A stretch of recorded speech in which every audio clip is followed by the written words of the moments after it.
স্বনিয়োজিত ব্যক্তি যারা আছেন, সেলফ এমপ্লয়েড যারা আছেন, গিগ ওয়ার্কার যারা আছেন এবং W2 কর্মীদের ক্ষেত্রে রিফান্ডের পার্থক্যটা কিভাবে নির্ধারিত হবে? খ্যাতি হকুল অ্যানাউন্স করছে গত সপ্তাহে যে 2026 সাল থেকে উনি একটা ল প্রপোজ করছে যে টিপসের উপর ওনারা ট্যাক্স যাতে না, নিউ ইয়র্ক স্টেটও ট্যাক্স নেবে না। 1099 কিন্তু বলা থাকবে না আপনার কত টাকা টিপস। তো এর জন্য আপনি যখন আপনার অ্যাকাউন্টে লগ ইন করবেন, আপনার আর্নিংসে যাবেন, আর্নিংসে যাওয়ার পরে আপনি টিপস ডিটেলস দেখতে পারবেন। সেটাকে আপনি জানুয়ারি থেকে ডিসেম্বর পর্যন্ত টিপস ডিটেল রিপোর্টটা আপনি প্রিন্ট করে আপনার অ্যাকাউন্টেন্টের কাছে নিয়ে যাবেন, তখন সে আপনার টিপসটা ডিডাকশন নিয়ে নিতে পারবে। স্বনিয়োজিত ব্যক্তি যারা আছেন, সেলফ এমপ্লয়েড যারা আছেন, গিগ ওয়ার্কার যারা আছেন এবং W2 কর্মীদের ক্ষেত্রে রিফান্ডের পার্থক্যটা কিভাবে নির্ধারিত হবে? রিফান্ডের পার্থক্যটা আসলে তো W2 তে যারা কাজ করে তারা তো ট্যাক্স পে করে দিয়েছে যদি ওরা ওভারডেট পে করে থাকে। মেনলি যারা টিপ এমপ্লয়ি, ওভারটাইম এমপ্লয়ি, তারা বেশি ট্যাক্স পে করছে, যেটা ওদের বাইলো কম পে করার কথা ছিল। কারণ আপ টু $25,000 পর্যন্ত যদি মেরিট ফাইলিং জয়েন্টলি হয় তাহলে তাদের ট্যাক্স পে করার কথা ছিল না, বাট তাদের এমপ্লয়ার এটা উইথহোল্ডিং করে আইআরএসকে পাঠাই দিছে, তো তারা কিন্তু বেশি ট্যাক্স দিয়ে দিয়েছে, রাইট? যারা সেলফ এমপ্লয়েড আছে তাদের ক্ষেত্রে যে ডিফারেন্সটা হবে, সেলফ এমপ্লয়েডটা তো সারা বছর যখন ট্যাক্স ফাইল করে তারা তো নর্মালি ট্যাক্স দেয় না, হয়তো কেউ কেউ হয়তো এস্টিমেটেড ট্যাক্স ফাইল করে, রাইট? তো সেলফ এমপ্লয়েডদের ক্ষেত্রেও কিন্তু সেম রুলসটা প্রযোজ্য হবে, যে আপনার টিপসের যে ব্যাপারটা, কেউ যদি সেলফ এমপ্লয়েড হয়, আমাদের কমিউনিটির অনেকেই এই উবার এবং ট্যাক্সি অপারেটর হিসেবে কাজ করেন অথবা ডেলিভারি ড্রাইভার হিসেবে কাজ করেন, আপনাদের ক্ষেত্রেও কিন্তু টিপস $25,000 পর্যন্ত ডিডাক্টেবল, রাইট? কিন্তু এই যে টিপস ডিডাক্টেবল, এটা কিন্তু শুধু ফেডারেল ট্যাক্সের ডিডাকশন আছে, আপনি কিন্তু স্টিল স্টেট ট্যাক্স দিতে হবে এবং আপনি সেলফ এমপ্লয়মেন্ট ট্যাক্স দিতে হবে এটার উপরে। আরেকটা ব্যাপার হচ্ছে যে নিউ ইয়র্ক সিটিতে যারা স্টেটে যারা থাকে তাদের জন্য একটা সুখবর আসতে যাচ্ছে, যে খ্যাতি হকুল অ্যানাউন্স করছে গত সপ্তাহে যে 2026 সাল থেকে উনি একটা ল প্রপোজ করছে যে টিপসের উপর ওনারা ট্যাক্স যাতে না, নিউ ইয়র্ক স্টেটও ট্যাক্স নেবে না, বাট 2025 সালে কিন্তু আপনি স্টিল ট্যাক্স দিতে হবে।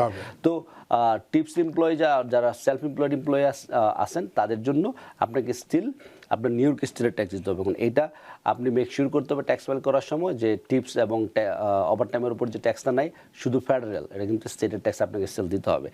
আর আরেকটা জিনিস আমি একটু যেহেতু কথা বলতেছি ব্যাপার নিয়ে ক্লিয়ার করে দিই, যারা সেলফ এমপ্লয়েড আছেন আপনাদের যদি টিপসের অ্যামাউন্টটা আপনি কোত্থেকে বের করবেন, আপনারা যদি 1099 নেন অথবা আপনি যখন আপনার অ্যাপসে যাবেন, উবার অথবা যে কোনো রাইড শেয়ার অ্যাপে যাবেন, আপনাকে 1099 কিন্তু বলা থাকবে না আপনার কত টাকা টিপস। তো এর জন্য আপনি যখন আপনার অ্যাকাউন্টে লগ ইন করবেন, আপনার আর্নিংসে যাবেন, আর্নিংসে যাওয়ার পরে আপনি টিপস ডিটেলস দেখতে পারবেন, সেটাকে আপনি জানুয়ারি থেকে ডিসেম্বর পর্যন্ত টিপস ডিটেল রিপোর্টটা আপনি প্রিন্ট করে আপনার অ্যাকাউন্টেন্টের কাছে নিয়ে যাবেন, তখন সে আপনার টিপসটা ডিডাকশন নিয়ে নিতে পারবে। আর আরেকটা ব্যাপার হচ্ছে, যদি কোনো কারণে আপনার অ্যাপস শো না করে, সেক্ষেত্রে you have to keep a log, যে আপনার লগটা হচ্ছে আপনি এত তারিখে এত টাকা, মানে নাম, কাস্টমারের ডিটেলস, কাস্টমারের নাম, ডেট ডিটেলস থাকলে যে আমি এত টাকা টিপস পাইছি, লগকে মেনটেন করলে ওইটাকেও আপনি টিপসের জন্য ইউজ করতে পারবেন।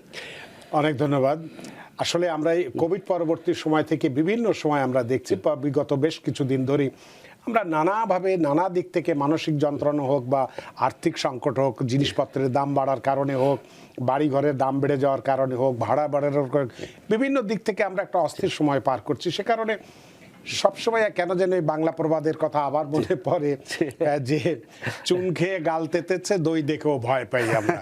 তো এই যে অতিরিক্ত আমরা আমেরিকার ইতিহাসে সর্বোচ্চ ট্যাক্স রিফান্ড পাবো, সেটা কোথায় পাবো, কিভাবে পাবো, আপনি সেটা বললেন, কিন্তু এর মাঝখানেও এই রিফান্ড যে বাড়ছে তার মাঝখানেও আমরা আইআরএস কেন একই সঙ্গে যে নিয়ম আরো কঠিন করছে বা কেন জটিলতা এতটা থাকবে বলে অনেকেই মনে করছে, আপনি কি বলছেন? জি হ্যাঁ, জটিলতাটা আমি বলি, কারণটা হচ্ছে যে যখনই কোনো ল চেঞ্জ হয়, রাইট, লটা ইমপ্লিমেন্টেশন হয় এবং সফটওয়্যার যারা অ্যাকাউন্টিং সফটওয়্যার যারা ইউজ করবেন, আমরা যারা ট্যাক্স প্রফেশনাল আছে, আমরা যখন ট্যাক্স ফাইল করি আমরা সবাই কিন্তু একটা ট্যাক্স প্রিপারেশন সফটওয়্যার ইউজ করি, রাইট? তো সফটওয়্যারগুলো আপডেট হতে টাইম লাগে।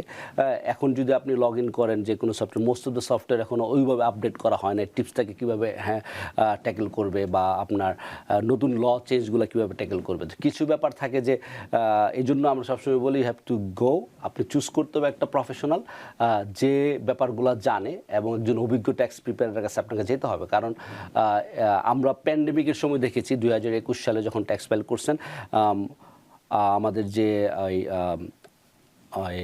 আনএমপ্লয়মেন্টের যে একটা পেমেন্ট ছিল, রাইট? আনএমপ্লয়মেন্টটা কি হয়েছিল, $10,000 পর্যন্ত আইআরএস ট্যাক্স মাফ করে দিয়েছিল, রাইট?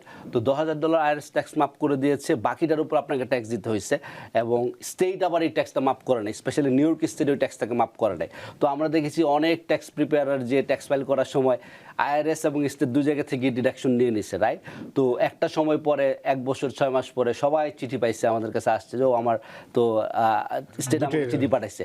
কারণ এই যে লগুলা পাস করা হয়েছে এগুলা কিন্তু স্পেসিফিক কিছু কন্ডিশনের উপর বেস করে, স্টেটে আপনার এটা ডিডাক্টেবল না, আপনি ম্যানুয়ালি অ্যাডজাস্টমেন্টটা করতে হবে, আবার আপনার অ্যামাউন্ট আছে, তারপর আবার ক্যালকুলেশনেরও ব্যাপার আছে কিছু কিছু ক্ষেত্রে।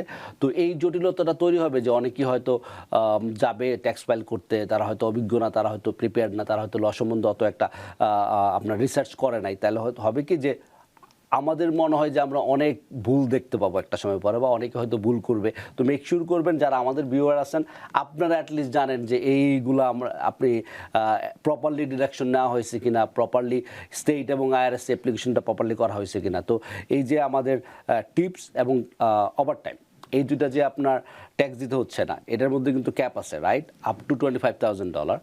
আর ওভারটাইম, এখন ওভারটাইম যখন আপনি দেখবেন W2-তে বা আপনি যখন ডিটেলস বের করবেন, সাপোজ ধরেন আপনার ওভারটাইম যে নিচ্ছেন, এখন ওভারটাইম রেট তো 1.5, রাইট?